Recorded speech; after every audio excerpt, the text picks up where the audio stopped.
जय हिंद दोस्तों। इस सवाल को जरा ध्यान से देखिएगा। और ये वाला जो सवाल पूछा गया है अभी जो रिसेंटली यूपीएससी मेंस का एग्जाम हुआ है उसमें पूछा गया है जीएस 2। और जो क्वेश्चन अगर हम बात करें कि कौन सी बुक से अगर आप इसको रेफरेंस लेना चाहोगे तो इस डायरेक्ट आपको मिल जाएगा एम लक्ष्मीकांत की बुक में। यानी कि एम लक्ष्मीकांत की बुक के अंदर जब आप रीड करोगे, इसको एनालाइज करोगे बुक को, तो इसके अंदर दो चैप्टर है, एक है पंचायती राज वाला और दूसरा है म्युनिसिपल पैलेटिव वाला। वहां से ये क्वेश्चन पूछा गया है। क्वेश्चन इन शॉर्ट में ये आपको समझा देता हूँ कि क्वेश्चन आपसे पूछा क्या है। मतलब 150 वर्ड में लिखना है इसका मेन आंसर और 10 मार्क्स का क्वेश्चन है। ऑलरेडी GS1 के क्वेश्चंस को हमने डिस्कस कर लिया है। अभी जो हमारा चल रहा है GS2 चल रहा है। और अगर बात करें तो डेली हमारा एक UPSC mains answer writing practice रहता है। तो उसी की तरीके से हम क्या कर रहे हैं, अभी जो रिसेंटली पेपर हुआ उसको डिस्कस कर रहे हैं। GS2 कंप्लीट हो जाएगा तब हम GS3 कंप्लीट होने के बाद GS4 कंप्लीट होने के बाद जो हमारे पास दो लैंग्वेज के पेपर है, एक हिंदी और दूसरा इंग्लिश, उसको डिस्कस करेंगे। क्वेश्चन क्या पूछ रहा है? क्वेश्चन ये पूछा गया है कि जो लोकल बॉडीज हैं वो प्रोवाइड कराती है एक अच्छी गवर्नेंस, यानी कि एक अच्छा सुशासन प्रोवाइड कराती है। उसके बाद देखिए ये भी कहा जा रहा है कि इसमें दूसरा क्वेश्चन, इसमें दो क्वेश्चन पूछेंगे। पहला क्वेश्चन यही पूछा गया कि जो लोकल बॉडीज है, यानी कि जो हमारा पंचायती राज है या हम म्युनिसिपल पैलेटिव की बात करते हैं, वो क्या प्रोवाइड कराता है? एक अच्छी गवर्नमेंट और एक अच्छी गवर्नेंस प्रोवाइड कराता है लोकल लेवल पे। आगे ये कह रहा है कि यदि हम लोकल रूरल जो बॉडीज है और अर्बन लोकल बॉडीज है उसको अगर हम मर्जिंग करते हैं, यानी कि उसको मिलाते हैं, तो उसके हमें क्या प्रॉफिट और क्या दोष हमें देखने को मिलता है, यानी कि एनालाइज करके बताना है इसके पॉजिटिव इम्पैक्ट क्या होगा और नेगेटिव इम्पैक्ट क्या होगा। इसमें मैंने कुछ पॉइंट्स लिखे हैं आंसर्स के लिए, उसको डिस्कस करते हैं। और कुछ एम लक्ष्मीकांत की बेसिस पे एक ओवरव्यू देखेंगे हम लोकल गवर्नमेंट्स के बारे में। तो चलिए स्टार्ट करते हैं हम अपना आज का डिस्कशन। तो देखिए आपको यहाँ पे भी क्वेश्चन लिखा हुआ मिल जाएगा। इसका मेन मोटिव यही होता है कि जब मैं आपको ये सारी नोट्स PDF के फॉर्म में प्रोवाइड करा दूं टेलीग्राम चैनल पे, तो आपको ज़्यादा डिफिकल्टीज नहीं फेस करना पड़े कि कौन सा आंसर किस क्वेश्चन के लिए है। सबसे पहले हम अकॉर्डिंग टू क्वेश्चंस बात करते हैं कि जो लोकल बॉडीज है इस जिसमें हम म्यूनसिपैलिटीज और पंचायती राज का बात करते हैं, तो वो किस तरीके से एक अच्छी गवर्नेंस देखने प्रोवाइड कराता है। सबसे पहले अगर हम बात करें तो आपको जो पावर है उसका डिसेंट्रलाइजेशन देखने को मिलेगा। कैसे? देखिए हमारी कंट्री में कितना 3 टायर की गवर्नमेंट आपको देखने को मिलेगी। 3 टायर गवर्नमेंट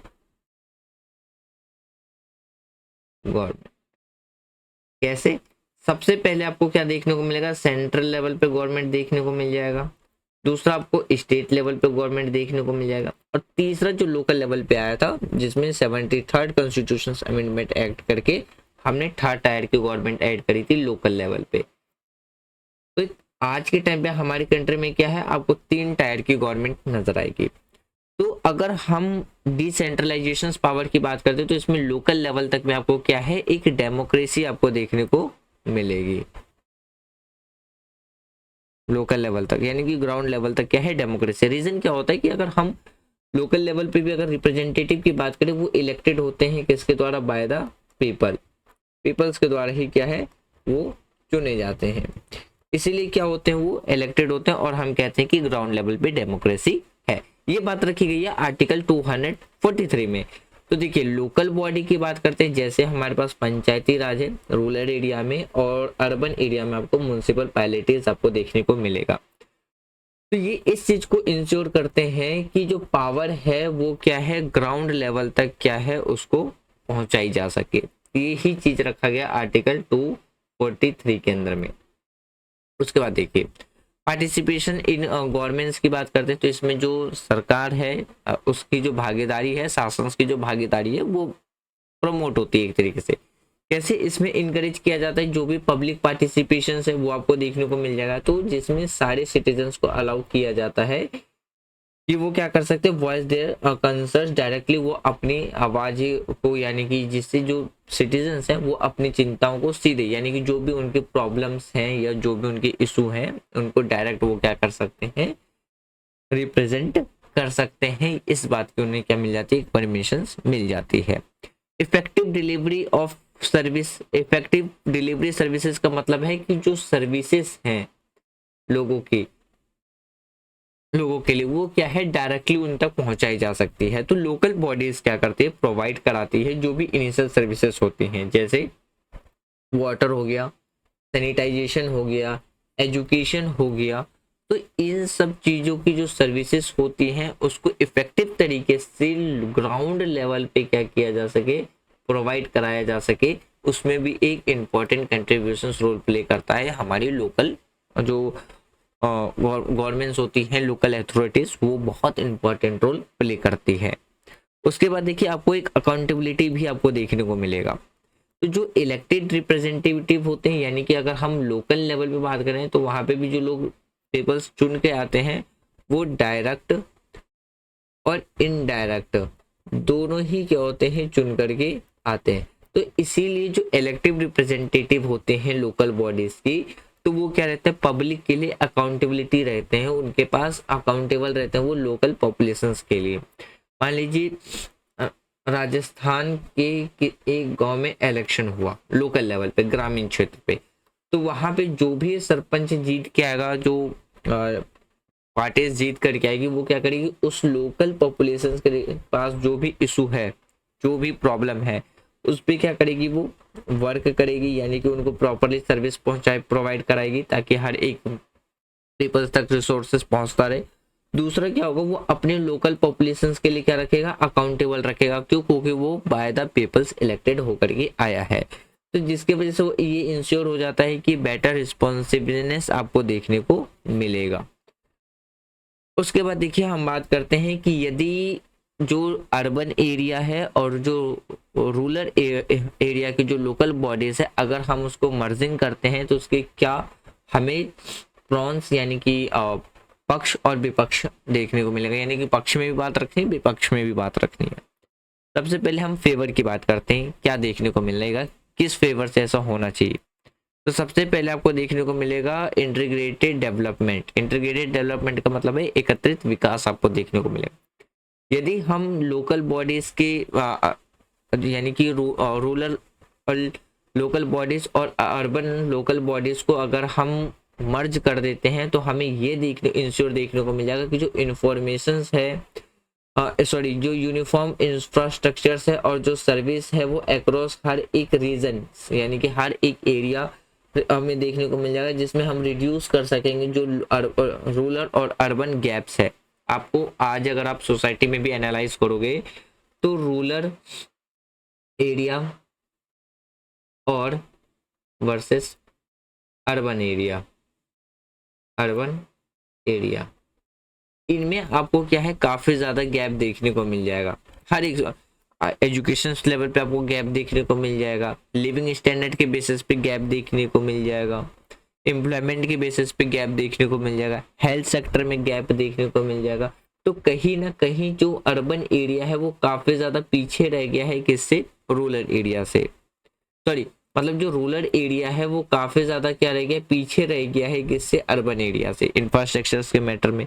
तो कहीं ना कहीं हम क्या कर पाएंगे, जो अर्बन एरिया है और जो रूरल एरिया है उसके बीच में जो गैप है हम उसको क्या कर पाएंगे, रिड्यूस कर पाएंगे, कम कर पाएंगे, अगर हम फेवर में बात करते हैं।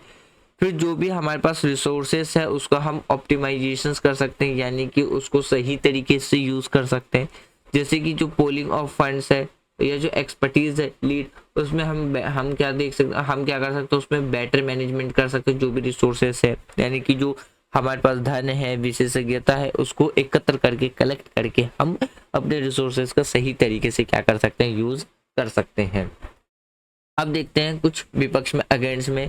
तो डाइवर्सिटी यानी कि हर एक एरिया की जो जरूरत होती है वो अलग अलग होती है। जैसे अर्बन एरिया की जो रिक्वायरमेंट होती है वो अलग होती है कंपेयर टू रूरल एरिया की अगर बात करें, तो अलग अलग जो नीड्स होती है, अलग अलग जो ज़रूरतें होती है, उसके वजह से क्या होता है, काफ़ी डिफरेंट आपको मतलब जो डिफरेंट नीड्स होते हैं, तो जिसके वजह से क्या होता है, अगर हम अर्बन एरिया और रूरल एरिया की अगर लोकल बॉडीज़ को मर्ज कर दे तो वहाँ पे आपको क्या होगा, एक तरीके से फेलियर होने के चांसेस आपको देखने को मिल जाएगा।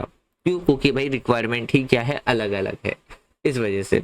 देखिए फिर दूसरा पॉइंट आप देखने को मिलेगा ओवर बंडिंग, यानी कि ओवर बंडिंग मतलब कि जो वर्क लोड है वो काफ़ी ज़्यादा क्या हो जाएगा, बढ़ जाएगा, इंक्रीज हो जाएगा।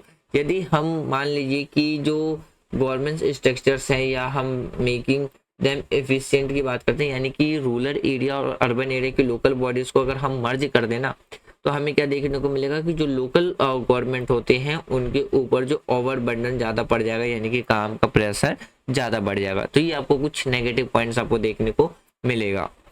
देखिए आर्टिकल 243 से लेकर के 243Z तक की बात करते हैं तो वो किसके बारे में बात करता है, हमारे कॉन्स्टिट्यूशन के अंदर में लोकल गवर्नमेंट बॉडीज के बारे में बात करते हैं, जिसे हम थर्ड टायर की गवर्नमेंट भी कहते हैं। देखिए ये था अकॉर्डिंग टू क्वेश्चन, जो क्वेश्चन पूछा गया है उसके अकॉर्डिंग आंसर।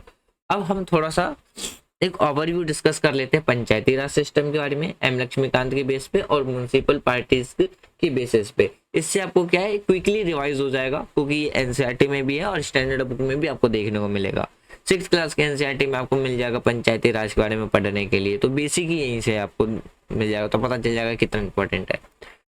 देखिए अगर हम बात करते हैं कि सबसे पहले अगर हम कॉन्स्टिट्यूशनल बेसिस पे बात करते हैं, संवैधानिक बेसिस पे बात करते हैं, तो हमारे कॉन्स्टिट्यूशन में जो पंचायती राज ऐड हुआ था वो हुआ था 17 यानी कि 73 जो कॉन्स्टिट्यूशन अमेंडमेंट एक्ट किया गया था 1992 में, तब उसके बाद क्या है कि पंचायती राज हमारी कॉन्स्टिट्यूशन में ऐड कर दिया गया था पार्ट 9 और आर्टिकल 243 से लेकर के 243O तक में, जो कि आपको 11 शेड्यूल में देखने को मिलेगा।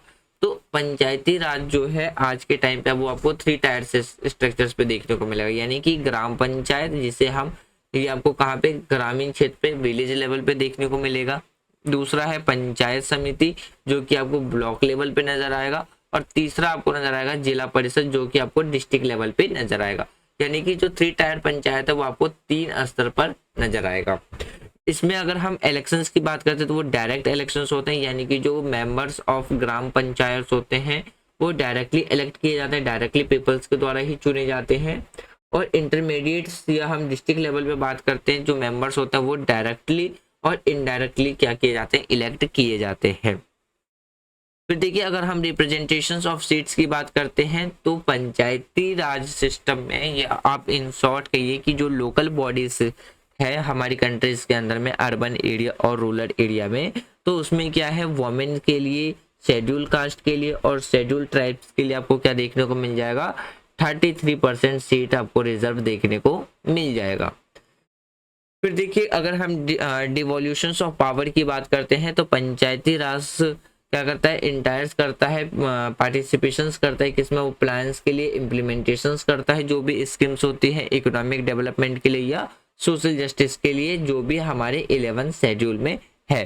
फाइनेंस की बात करते हैं, जो पंचायती राज होता है वो लोकल मार्केट्स यानी कि लेगी टैक्स आपको देखने को मिल जाएगा, जो वो क्या करते हैं, कलेक्ट करते हैं, जो भी ड्यूटीज होते हैं, टोल टैक्स होते हैं, जो भी फीस होते हैं वो डायरेक्टली क्या करते हैं, उसको रिसीव करते हैं, और यहाँ किससे, तो स्टेट गवर्नमेंट से।